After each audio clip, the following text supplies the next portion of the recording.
Pressured by provincial health restrictions, Vancouver's Rio Theatre had to pivot itself from an indie cinema to a sports bar. And it's not the first time the venue has had to fight to keep its life either. In 2018, the community helped keep the historic theatre from demolition by interested developers.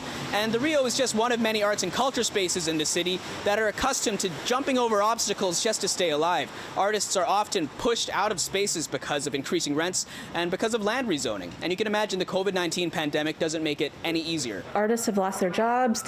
No one's touring right now.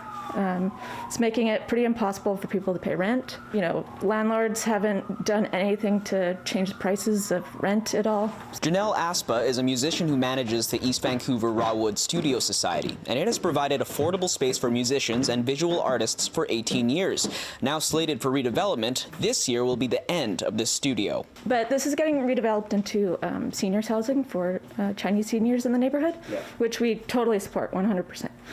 But you know, artists also need space, and we'd love it if the city was able to help us out. On Vancouver's Main Street, the nonprofit music venue and artist space Redgate has been struggling with stability for the last 15 years, hopping from building to building. When our property taxes got raised, over $2,000 a month, and we can't plan for that. We're lucky enough that we're receiving federal funding from a rental subsidy program to help us cover our costs month to month while we can't have shows. Both Marisa McLeod and Aspa think the difficulties stem from gentrification and Vancouver's big appetite for redevelopment. A 2019 report from the Eastside Culture Crawl Society says 400,000 square feet of studio space have been lost because of commercial conversions and redevelopment since 2009.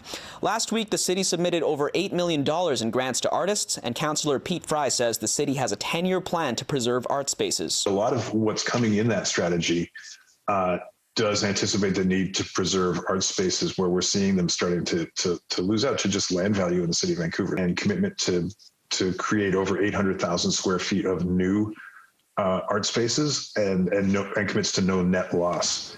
Meantime, music venues like the Fox Cabaret have laid off staff, held fundraisers, and shrunk their programming to private events.